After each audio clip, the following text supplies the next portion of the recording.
کرامت کی تیسری مثال، اور وہ پہلی حدیث جو میں نے بیان کرنی تھی، صحیح بخاری اور صحیح مسلم کی متفق علیہ حدیث ہے۔ بخاری میں 4500، مسلم میں 4374 اور مشکات میں 3460۔ انس ابن مالک کہتے ہیں کہ میری پھپھی نے لڑائی کے دوران ایک لونڈی تھی، کوئی خادمہ تھی، اس کے دانت سامنے کے توڑ دیے۔ اب سورۃ المائدہ میں آیا دانت کے بدلے دانت، کان کے بدلے کان، ناک کے بدلے ناک۔ تو وہ شکایت دے کے آپ صلی اللہ علیہ وسلم کے پاس پیش ہوئے کہ یا رسول اللہ صلی اللہ علیہ وسلم، ہم نے قصاص لینا ہے، جتنے دانت اس کے توڑے ہیں اس نے اتنے ہی اس کے توڑے جائیں۔ تو آپ صلی اللہ علیہ وسلم نے فرمایا کہ بالکل تمہارا مقدمہ درست ہے۔ حضرت انس کی پھوپھی کو بلایا گیا کہ ان کے دانت اب توڑے جائیں اس کے بدلے میں۔ تو حضرت انس کے جو پھپھا تھے، یعنی اس عورت جس کے دانت ٹوٹ رہے تھے، اس کا خامد، انہوں نے ظاہر لالے پہ آ گئے، انہوں نے کہا جی اللہ کی قسم میری بیوی کے دانت نہیں توڑے جائیں گے۔ تو آپ صلی اللہ علیہ وسلم نے فرمایا سبحان اللہ، یہ تو کتاب اللہ کا حکم ہے، یہ تو نہیں بدلا جا سکتا۔ وہ بخاری مسلم میں آیا کہ اگر میری بیٹی فاطمہ بھی چوری کرے گی میں تو اس کے بھی ہاتھ کٹوا دوں گا۔ بہرحال اسی دوران کیا ہوا کہ وہ جو لونڈی کے رشتہ دار تھے، جو ابھی تک اس پر مضر تھے، قصاص ہی لینا ہے ہم نے اور دانت ہی توڑنے ہیں، دیت نہیں لینی، اس کے بدلے میں پیسے نہیں لینے، اچانک وہ راضی ہو گئے۔ انہوں نے کہا یا رسول اللہ صلی اللہ علیہ وسلم، ہم نے اس کو معاف کیا دیت لے کے، تو ہم اس کے دانت نہیں توڑتے۔ تو آپ صلی اللہ علیہ وسلم فرمایا کہ اللہ کے کچھ بندے اس دنیا پہ ایسے بھی ہیں کہ اگر کسی معاملے میں اللہ پر قسم کھا دے نا تو اللہ تعالیٰ ان کی قسم کو پورا کر دیتا ہے۔ اب اس نے قسم اٹھائی تھی نا کہ اللہ کی قسم میری بیوی کے دانت نہیں توڑے جائیں گے، وہ اب ان کی زبان سے یہ بات نکلی، اللہ تعالیٰ نے ان کی بات پوری کر دی۔ ایسا دل پلٹ دیا مخالفین کا کہ وہ دیت لینے پر راضی ہو گئے، ورنہ تو انہوں نے بیوی کے دانت جانے سے سب تو اڑی تھے، انہوں نے سٹیک تو لگیا سی نا معاملہ، بیوی تو انہوں نے سی، انہوں نے کہا جی میری بیوی کے دانت نہیں ٹوٹن گے۔ تو آپ صلی اللہ علیہ وسلم نے اس موقع پہ یہ فرمائی تھی بات کہ اللہ کے کچھ نیک بندے ایسے بھی ہیں کہ اگر کسی معاملے پہ اللہ پہ قسم کھا دینا تو اللہ تعالیٰ بات، یہ نیک بندے ہیں، ننگے بندے نہیں، نانگے پیر نہیں، اللہ کے نیک بندے ہیں۔ اچھا، اسی کانٹیکسٹ میں ایک اور حدیث ہے صحیح بخاری اور صحیح مسلم میں، بخاری میں 4918، مسلم میں 7187 اور 7199، مشکات میں 5106۔ آپ صلی اللہ علیہ وسلم نے فرمایا کیا میں تمہیں جنتیوں کی خبر نہ دے دوں؟ تو صحابہ نے کہا دیں۔ تو آپ صلی اللہ علیہ وسلم نے فرمایا کہ ہر ضعیف اور کمزور شخص جسے لوگ غریب اور کمزور خیال کرتے ہیں، اور وہ شخص ایسا ہوتا ہے کہ اللہ پر کسی بات کے معاملے میں قسم کھا دے تو اللہ اس کی بات کو پورا فرما دیتا ہے۔ اور پھر فرمایا کیا میں تمہیں دوستیوں کی خبر نہ دوں؟ پھر آپ نے فرمایا ہر سرکش اور کمینہ اور متکبر شخص جو لوگوں کو حقیر سمجھتا ہے، یہ ہے دوست کی۔ جو لوگوں کی نظر میں بظاہر ذلیل غریب نظر آ رہے ہوتے ہیں، ابو دردہ، ابو ہریرہ، اصحاب صفا، جن کے لیے دو وقت کی روٹی بھی مشکل سے ہوتی تھی، اور صحیح بخاری مسلم میں آتا ہے حضرت ابو ہریرہ کہتے ہیں بعض اوقات میں فاقے کی وجہ سے بے ہوش ہو جاتا تھا، لوگ مجھے وہ ہے نا ٹھڈے مار رہے ہوتے تھے کہ شاید جیسے کوئی مرغی کا دوڑا پڑ گیا ہے، اور مجھے پتا تھا کہ میں جو وہ بھوک کی وجہ سے وہ الٹا لیٹا ہوتا تھا، اپنی بھوک کی اس تکلیف کی وجہ سے۔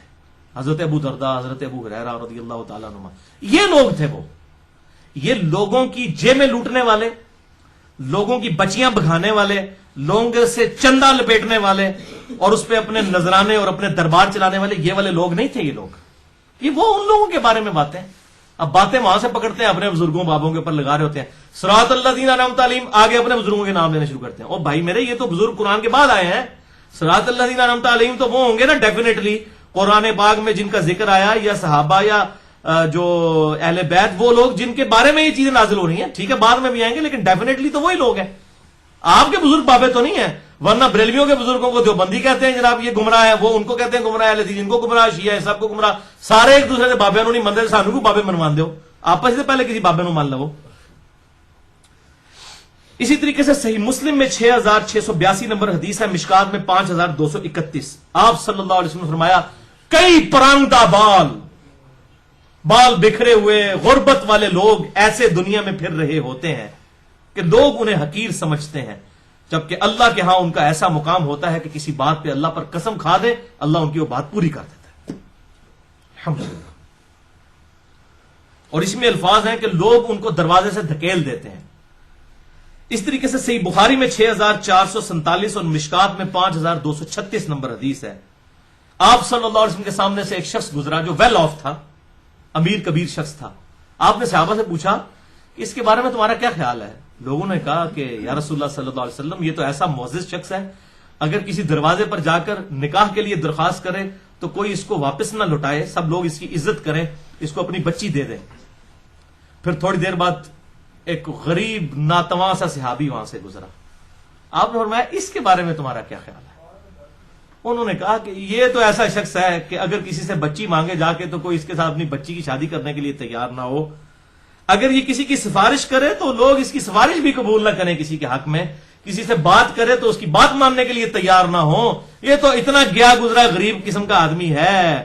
آپ صلی اللہ علیہ وسلم نے فرمایا اللہ کی قسم یہ اکیلا شخص اللہ تعالیٰ کو، جو پہلے گزر چکے شخص، ان سب سے پوری دنیا بھی بھار دی جائے نا، ان سب سے بڑھ کر اللہ کو یہ ایک اکیلا شخص محبوب ہے. یعنی ہم سمجھ رہے ہوتے ہیں کہ کیا جناب لوگ پتہ نہیں کیا بڑے بڑے ترے اور بڑے بڑی پگڑیاں اور بڑے بڑے مریدین، اور یہ تو قیامت دن پتہ چلے گا کن کن کی مٹی پلید ہو رہی ہے. لوگ دنیا میں بڑے ان کو عزت کی نگاہ سے دیکھتے تھے، اور وہ شخص اللہ تعالیٰ ماتا پوری دنیا بھر جائے نا ان بزرگوں سے. یعنی یہ اب آپ سمجھ لیں نبی صلی اللہ علیہ وسلم نے آج کے دور میں بات ہوا کہ یہ جتنے لوگ ہیں ان سے، جن کو تم اپنے بزرگ مانے بیٹھے اور بڑے بڑے عزت والے لوگ، ان سے پوری دنیا بھر جائے نا، تو وہ اللہ تعالیٰ کے نزدیک یہ ایک بندہ نا ان سب سے بڑھ کر محبوب ہے. الحمدللہ. اسی طریقے سے بخاری میں ایک اور حدیث ہے 2896 اور مشکات میں 5232. حضرت سعد ابن ابی وقاص، سعد ابن عبادہ، جو خزرج کے سردار تھے، بہت امیر کبیر شخص تھے.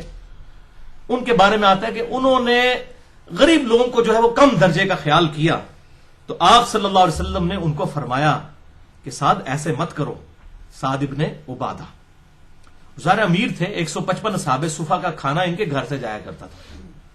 تو ان کو یہ گمان ہوا کہ میں تو اتنا لوگوں کو کھلا پلا رہا ہوں، اللہ کے نبی کے صحابہ میرے رزق کے اوپر چل رہے ہیں.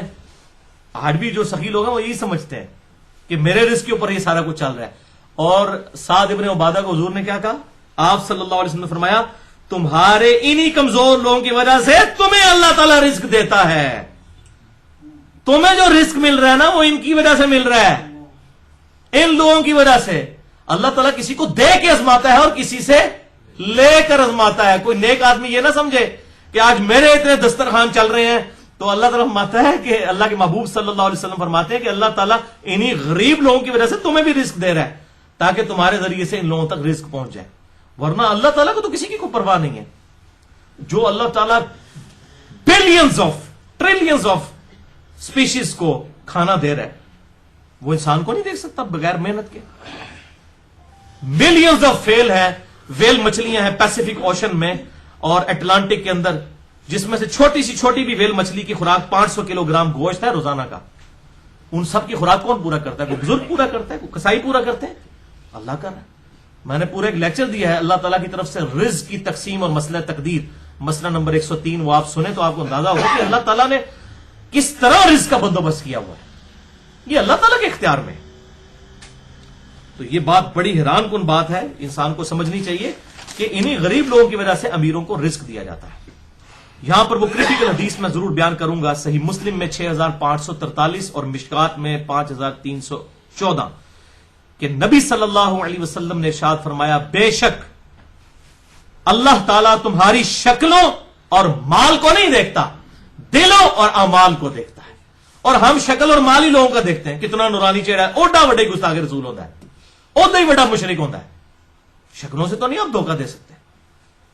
اور تمہارے مال کو نہیں دیکھتا، دلوں اور اعمال کو دیکھتا ہے کہ کس کا دل اللہ کے لیے جھکا ہوا ہے، کون خالصتاً اللہ کے لیے کر رہا ہے. اور اعمال کو دیکھتا ہے. اگر کسی کے پاس مال نہیں ہے، جتنا ہے اس میں سے جو تھوڑا بہت خرچ کرتا ہے، اللہ کے ہاں تو نیکیاں تولی جائیں گی، گنی نہیں جائیں گی. ہو سکتا ہے کہ کسی شخص کا 1 کروڑ روپیہ خیرات کرنا جب تولا جائے تو اس کی ویلیو 1 روپے کے برابر نہ نکلے، اور کسی کا 1 روپیہ خیرات کرنا اربوں روپے کے برابر ہو جائے اس کی نیت کی وجہ سے.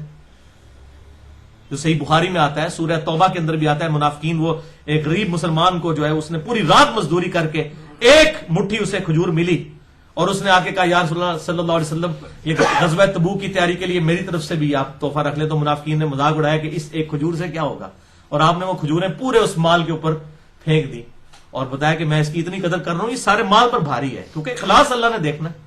کو تو اللہ نے دینا ہے نا کسی کو. اگر کوئی شخص دے رہا ہے اپنی جیب سے تو نہیں دے رہا نا, اللہ کا دیا ہوا دے رہا ہے. ہو سکتا ہے جس کو نہیں دیا اس کو دیا ہوتا وہ اس سے زیادہ خیرات کرتا. تو اللہ تعالیٰ نیکیاں تولے گا, گنے گا نہیں. اچھا, تو یہ نیک لوگ ہیں اگرچہ وہ غریب ہیں, ان کی وجہ سے امیروں کو رزق ملتا ہے. یہ جو لوگ کہتے ہیں نا جو وہ بزرگوں کی وجہ سے سب کچھ مل رہا ہے, وہ یہ چیز نہیں ہے, وہ یہ ہے جو میں نے آپ کو بتایا ہے. اور اس حوالے سے مسند امام احمد میں ایک حدیث ہے, مشکات میں 6277 نمبر موجود ہے. ضعیف طریق ہے لیکن اس کی ایک صحیح سند بھی ہے. المستدرک للحاکم میں 8658, جو میں نے امام مہدی والے لیکچر مسئلہ نمبر 127B میں بھی بیان کی تھی, کہ سیدنا علی سے کہا گیا کہ آپ اہل شام پر لعنت کریں, یعنی حضرت معاویہ اور ان کی یہ پوری پارٹی کے اوپر, کہ جو کچھ وہ کر رہے ہیں امت کے ساتھ. تو سیدنا علی نے فرمایا کہ ان قریب فتنہ ہوگا, یعنی قرب قیامت میں, کیونکہ امام مہدی کا اس میں ذکر آ رہا ہے, جو لوگوں کو ایسا تپائے گا جیسا کہ سونے کو تپایا جاتا ہے بھٹی میں. اہل شام کو برا مت کہو, بلکہ ان کی برائی کو برائی کہو. یہ نہیں کہ سارے اہل شام کے اوپر لعنت کی جائے. اور ایک فارم اس کا یہ بنتا ہے بلکہ ان پر جو ظلم کر رہے ہیں, جن لوگوں نے ان کو ورگلایا ہوا ہے اس معاملے میں کہ خلیفہ راشد کے خلاف کھڑا کیا ہے, ان کے اوپر آپ کہیں کہ وہ معاملات غلط کرنے والے ہیں. کیٹیگوریکلی سارے اہل شام پر لعنت مت کرو, کیونکہ ان میں ابدال موجود ہیں, اللہ کے نیک بندے. اب اسی سے وہ انہوں نے لفظ پکڑ لیا, ابدال, غوث, ابدال کو تب بنانے شروع کر دیا. پوری ایک ہیرارکی انہوں نے آپ بنا لی ہے. بھائی اتنے ہوندا ہے, تھلے ہے, یہ تھا, وہ ذکر تھا, اور اس میں کوئی ذکر نہیں ہے وہ کون ہے. صرف یہ کہ اللہ کے نیک بندے موجود ہیں, وہ الحمدللہ موجود ہیں. اب ان کے ماتھے پہ تو نہیں لکھا ہوگا کہ یہ نیک بندے ہیں, یہ تو اللہ کو پتا ہے نا. آج کسی پر وہی تو نازل نہیں ہوتی کہ وہ یہ دعویٰ کر دے فلاں شخص نیک ہے. ہو سکتا ہے آپ نیک سمجھ رہے ہیں اور ہو رہا ہے. بریلوی جن کو بزرگ سمجھتے ہیں, دیوبندی ان کو کہتے ہیں دوست کی ہیں. دیوبندی جن کو حکیم الامت سمجھتے ہیں, بریلوی ان کو مریض الامت کہتے ہیں. وہ کہتے ہیں مجدد دین بدعت, وہ کہتے ہیں مجدد دین و ملت. یہ تو آج ہی مطلب لوگ اس کے اوپر ایگری نہیں کر رہے ہیں, تو چہ جائے کہ یہ ایک دوسرے کے بزرگ منوانا شروع کر دیتے ہیں. ہاں, جو بزرگ ہیں وہ نظر آتے ہیں, آپ دیکھیں ان کو لوگ سارے پھر مان رہے ہوتے ہیں. امام حنیفہ, امام شافعی, امام احمد حنبل, امام مالک, امام بخاری, امام مسلم رضی اللہ عنہم اجمعین رحمہم اللہ علیہم السلام, دیکھیں سب ان کو عزت کی نگاہ سے دیکھتے ہیں. تو وہ جو ایک کنسنسس کے ساتھ یونانیمسلی ایگریڈ لوگ ہیں, ان کے اوپر سب کے سب لوگ متفق ہیں. تو یہ وہ حدیث تھی جو میں نے بیان کر دی اس حوالے سے, تو کہ اہل شام کے ساتھ کہا گیا ابدال ہوں گے. لیکن ان کو پھر بھی تسلی نہیں ہوگی, کہنا ولی تو ہوں گے نا ابدال, تو انہوں نے پھکی دینے لگا. یہ خصوصاً صوفیاء کے لیے. اب وہ یہ ماننے سے ہی انکار کر دیں گے اس حدیث کو بھی, ویسے تو یہ پیش کرتے ہیں. اور وہ ہے جامعہ ترمذی میں 2192, مشکات میں 6292. کیا عجیب حسن اتفاق ہے. جامعہ ترمذی میں 2192 اور مشکات میں 6292 نمبر, کہ آپ صلی اللہ علیہ وسلم نے فرمایا جب اہل شام خراب ہو جائیں گے, جب شام کے لوگ خراب ہو جائیں گے, پھر کوئی خیر باقی نہیں رہے گی. یعنی پھر پوری دنیا میں گمراہی پھیل جائے گی. یعنی آخر تک حق پر قائم رہنے والے لوگ اہل شام ہوں گے. یہ اب قیامت کے قریب کی بات ہو رہی ہے, وہ تو ہر زمانے میں لوگ لگا رہے ہیں. آج جو تنظیمیں وہاں سے جادی اٹھی ہوئی ہیں وہ یہ حدیث لگا رہے ہوتی ہیں, کہتی ہیں ہمارے بارے میں. وہ غزوہ ہند والے, وہ لشکر طیبہ والے, جماعت الدعوہ والا کہتے ہیں ہمارے بارے میں. محمود غزنوی کہتا تھا ہمارے بارے میں, اور کوئی آئے گا کہ ساڑھے بارے ہے. یہ اب اللہ کو پتا ہے یہ کب کا معاملہ ہے, بالقرب قیامت کا ذکر ہے یہ. اور میری امت کا ایک گروہ ہمیشہ غالب رہے گا, ان کو بے یار و مددگار چھوڑنے والے ان کا کوئی نقصان نہیں کر سکیں گے حتیٰ کہ قیامت قائم ہو جائے گی. تو اہل شام کے بارے میں ذکر ہوا, اور ساتھ امام ترمذی لکھتے ہیں کہ امام مدینی کا قول ہے. امام مدینی امام ترمذی کے بھی استاد ہیں, امام بخاری کے بھی استاد ہیں, لہذا سند کی ضرورت نہیں ہے, انہوں نے اپنے استاد کا قول نقل کیا, وہ ڈائریکٹ راوی ہیں, کہ یہ جو اہل شام ہے, جو نیک لوگ جن کے ساتھ اللہ تعالیٰ کی تائید ہوگی, اور جو پچھلی حدیث میں ہم سن چکے ابدال ہوں گے, وہ اصحاب الحدیث, اہل حدیث ہوں گے. نال ہی فیوز اڑ جائے گا سارے دا, سارے صوفیاں دا. یہ مجھے کسی نے پیش کی, میں کہا ہاں جناب یہ جناب تھوڑے گاٹے فٹ کرنا, میں نال تک امام ترمذی نے کہ لکھا ہے, یہ تو لکھا ہے اصحاب الحدیث, اہل حدیث ہوں گے. اب اہل حدیث مراد نہیں کہ اس نے ٹائٹل لگا لیا اہل حدیث کا, مراد یہ کہ جو کتاب و سنت کے منہج پہ چلنے والے لوگ ہوں گے, جو کتاب و سنت کو حق ماننے والے ہوں گے, بزرگوں بابے والے نہیں بلکہ کتاب و سنت کو حق ماننے والے. ٹائٹل تو آپ دیکھ لیں آج تک, یعنی وہ کتاب و سنت کو بھی مانتے ہوں, کتاب و سنت کی بھی مانتے ہوں. ٹائٹل تو آج سب نے اپنے آپ کو سنی کہنا شروع کر دیا ہوا ہے. کوئی بھی گمراہ پھر کے اپنے آپ کو سنی کہتا, سنی وہی ہوگا نا کہ جو کتاب و سنت پہ چلے گا, ورنہ تو ٹنی ہوگا. سنی تو نہیں ہوگا، سن سنا کے سنی اور پڑھ پڑھا کے بکس سنی، اس میں فرق ہے۔ کرامت کی چوتھی مثال صحیح بخاری 1010 مشکات 1509، انس ابن مالک کہتے ہیں کہ جب سیدنا عمر کے دور میں قحط پڑ جاتا تو سیدنا عمر رضی اللہ تعالیٰ عنہ، مولا عمر علیہ السلام ورضی اللہ تعالیٰ عنہ، حضرت عباس ابن عبد المطلب آپ صلی اللہ علیہ وسلم کے چچا کو لے کر اللہ کے حضور پیش ہوتے اور کیا کہتے؟ اللہم انا کننا نتوسل الیک بنبینا، اے اللہ پہلے پہل تو ہم تیرے نبی کے ذریعے تیری طرف توسل اور وسیلہ اختیار کرتے تھے، یعنی وہ دعا کرتے تھے، ہم پہ بارش نازل ہوتی تھی، فتسقینا، تو ہم پر بارش نازل فرمایا کرتا تھا، وَإِنَّا نَتَوَسَّلُ إِلَيْكَ بِعَمِّ نَبِيِّنَا، اب ہم تیرے نبی کے چچا کے ذریعے تیری طرف متوجہ ہو رہے ہیں، ان کے ذریعے تجھ سے دعا مانگ رہے ہیں، یہ ہے صحیح وسیلہ شخصی۔ فسقنا، تو ہم پر بارش نازل فرما۔ انس ابن مالک کہتے ہیں فوراً بارش شروع ہو جاتی۔ یہ کرامت تھی حضرت عباس ابن عبد المطلب کی کہ ان کی دعا کی برکت سے حضرت عمر کے دور میں بارش نازل ہو جایا کرتی تھی، اور یہی ہے صحیح وسیلہ شخصی، کسی نیک آدمی سے دعا کروانا۔ جن لوگوں نے اپنے ناموں کے کلمے پڑھائے ہوئے ہیں، لا الہ الا اللہ چشتی رسول اللہ یا لا الہ الا اللہ اشرف علی رسول اللہ، نعوذ باللہ من ذالک، ان بزرگوں کی بات نہیں ہو رہی کہ ان سے دعائیں کرائیں، بیڑے میں ڈوب جائے جائے کو جانے نہ۔ وہ آپ مسئلہ نمبر میرا 71B سن لیں، انڈیا اور پاکستان کے بزرگوں کی 19 گستاخانہ عبارات کا تحقیقی جائزہ، اور میرا ریسرچ پیپر بھی ہے، ریسرچ پیپر نمبر 2A، بزرگوں کی اندھا دھند پیروی کا انجام اور اس کا علاج بھی ہے اس میں۔ تو یہ ہے صحیح وسیلہ شخصی۔ وسیلے پہ میرا لیکچر ہے مسئلہ نمبر 43، وسیلہ اور توسل کے صحیح احکام و مسائل، جس میں میں نے 6 وسیلے بتائے ہیں، 5 ثابت ہیں اور 1 ثابت نہیں ہے۔ تو یہ دعا کا کانٹیکسٹ ہے، دعا کرنے قبول ہوگا۔ یہ بالکل جھوٹ ہے کہ حضرت عمر فاروق رضی اللہ تعالیٰ عنہ علیہ السلام نے دریائے نیل کو خط لکھ دیا، یہ آپ نے سنا ہوگا، بالکل منقطع روایت ہے، سند ہی پوری نہیں ہے۔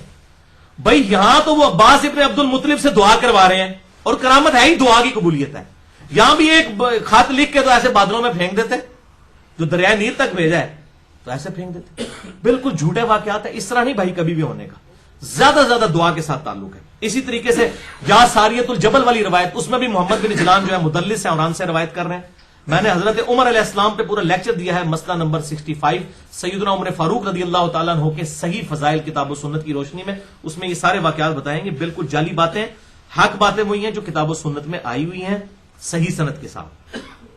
بہرحال یہ صحیح ہے کہ صحیح بخاری میں حدیث ہے 1390 نمبر، جو میں نے حیات النبی والا اپنا لیکچر مسئلہ نمبر 5 جو ہے اس میں بیان کیا ہے کہ 63 سال کے بعد سیدنا عمر رضی اللہ تعالیٰ عنہ کی شہادت کے جب حجرے کی دیوار گری تو ایک پاؤں ظاہر ہوا، وہ حضرت عمر کا پاؤں ظاہر ہو گیا۔ 63 سال بعد تک ان کا جسم مبارک قبر میں سلامت تھا۔ یہ صحیح بخاری 1390 نمبر حدیث کے اندر موجود ہے۔ تو اس طرح ہو سکتا ہے کہ اللہ تعالیٰ کسی کا جسم سلامت بھی رکھے، لیکن یہاں کیا ہوتا ہے، وہ بریلوی کہتے ہیں ساڑھے بزرگوں کا جسم سلامت نکلا، وہ کہتا ہے دیوبندی کہتے ہیں ہمارے بزرگوں کا نکلا، وہ اہل حدیث کہتے ہیں ہمارا نکلا۔ اچھا وہ سارے اپنے اپنے بیان کر رہے ہوتے ہیں، جب ان کو کہنا ان کا نکلا نہیں، اولاد نہیں ہو سکتا، تو بھائی یہ تہاڈا کیوں ہو سکتا ہے؟ تو یہ کوئی دلیل نہیں ہے۔ اس طریقے سے اگر دلیل کو بنانا شروع کر دے گا نا، اگر دلیل ہونا پھر سب کی مانے۔ اسی طریقے سے جی خواب میں زیارت ہوئی، وہ کہتے ہیں جی رائے وینڈ والوں کو زیارت ہوئی کہ نبی صلی اللہ علیہ وسلم صحابہ سمیت رائے وینڈ اجتماع میں آئے ہوئے تھے۔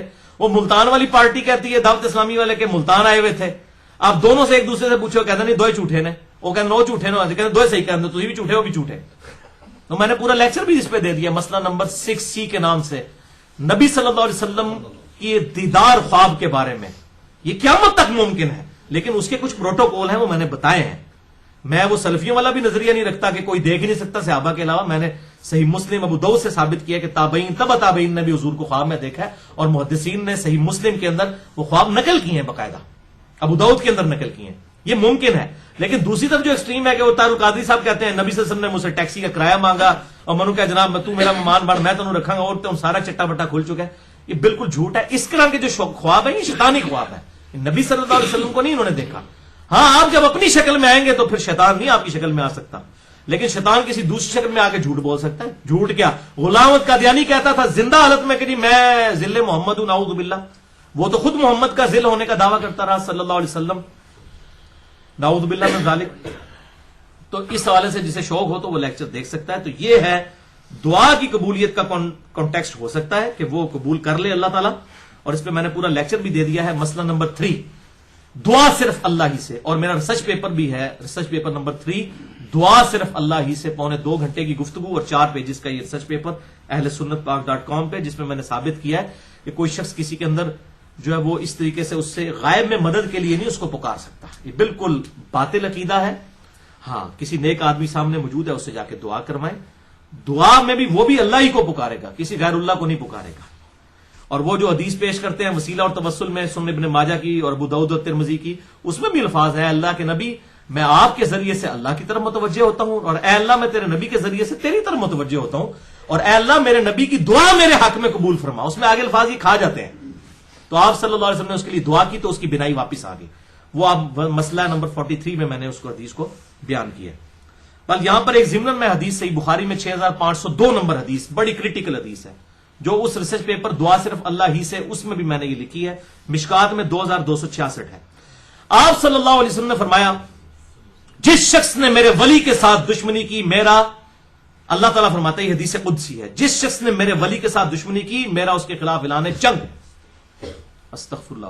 یہ ولی سے مراد یہ بزرگ بابے نہ سمجھیے گا، جو واقعی اللہ تعالیٰ کے لیے کھڑا ہوا ہے، اس کی توحید کے لیے، اس کے نبی کی جو ہے وہ سنت کے لیے کھڑا ہوا ہے، نہ کہ اپنی عبادت کروانے کے لیے، اپنی پوجا کروانے کے لیے اور اپنے نذرانے بتوڑنے کے لیے.